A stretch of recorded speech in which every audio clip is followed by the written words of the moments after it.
Hey, what's up guys, Tech Mayo here. Hey, what's up guys, Tech Mayo here. This is a quick comparison video between the Samsung latest release, that's the Galaxy S20 series. I'll be comparing the S20 Ultra since it's the biggest of them all. I'll be comparing that to the iPhone 11 Pro Max.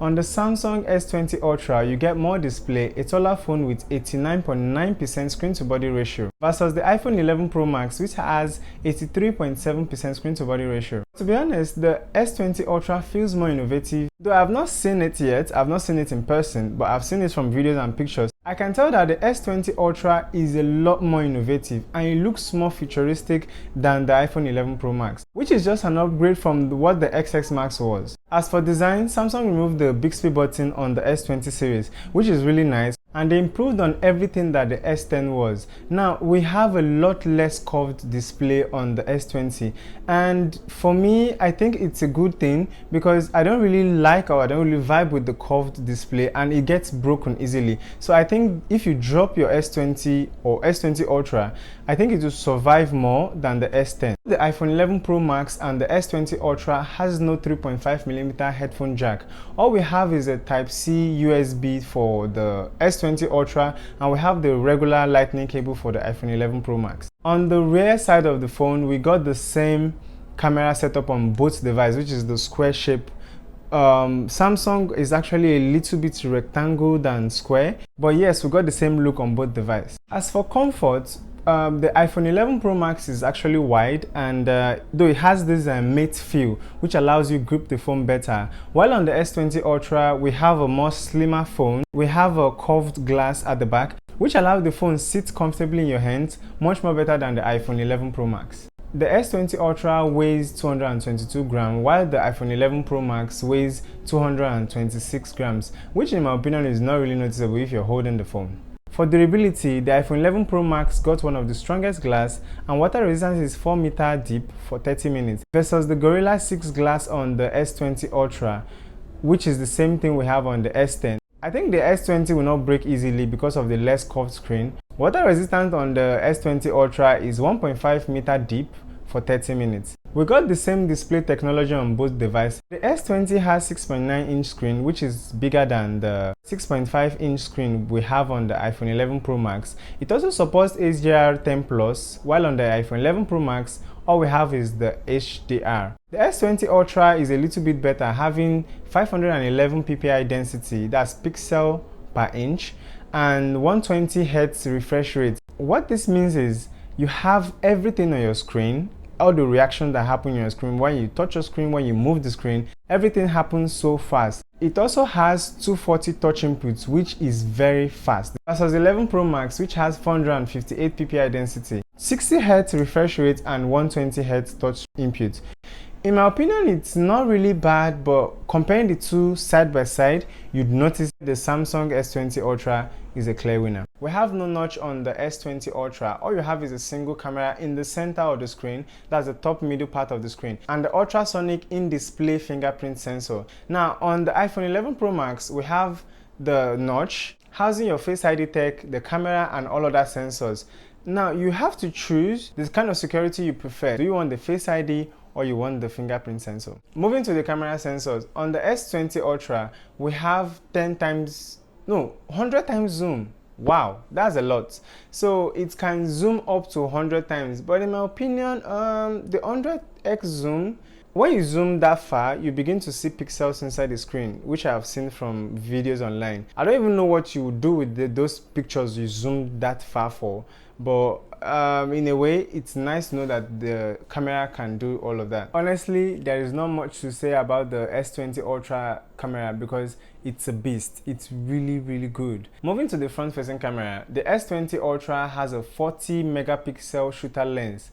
Wow, that's a lot, versus the 12 megapixel lens we have on the iPhone 11 Pro Max. I don't need to say much, the S20 Ultra is clearly the winner back and front. As connectivity concerns, we have 5G on the S20 Ultra, while on the iPhone 11 Pro Max we have 4G.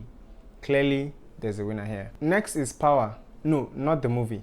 On the X20 Ultra, we got 865 Snapdragon chip, while on the iPhone 11 Pro Max, we got the Apple A13 Bionic chip. Both chip are 7nm, but of course, the Apple A13 chip is more powerful and more optimized than the Samsung S20 Ultra Snapdragon 865. If you're planning on buying the 128GB or 256 version of the S20 Ultra, you got 12GB of RAM, but if you're planning on buying the 512GB, you got a whopping 16GB of RAM. Wow, that's like more RAM than I have on my laptop, and most of us don't even have 16GB of RAM on our laptops. While on the iPhone 11 Pro Max, you got 4GB of RAM on any device you're buying.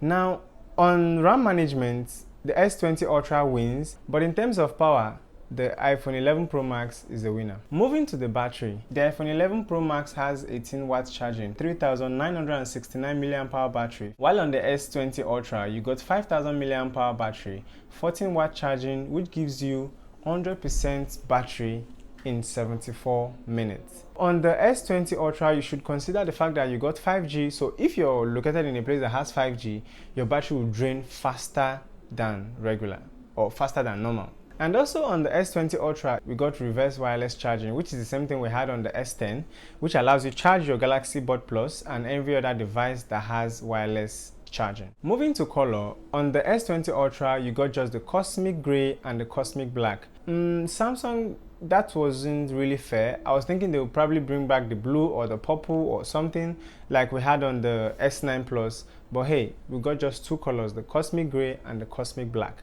While on the iPhone 11 Pro Max, you have four colors to choose from. You have the Space Gray, you have the Gold, you have the Midnight Green, then we have the Silver. But on a more serious note, when you're buying a phone, do you consider the colors? Do you not consider the colors?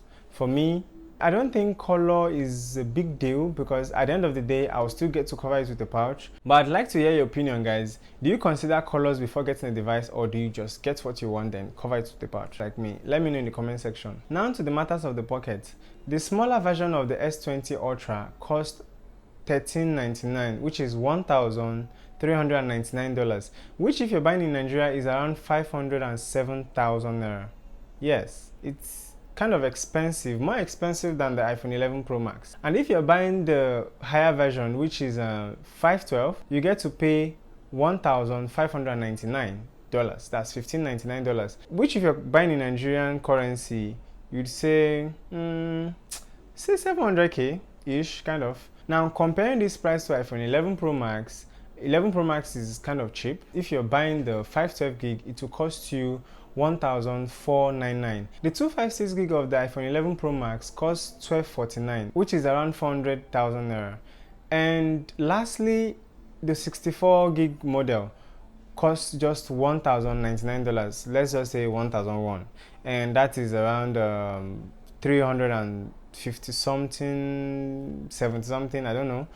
But you guys do the calculations. The S20 Ultra also has the memory card slots, which you can increase the space up to 1TB. But I don't really see what you're doing with 1TB of space on your phone.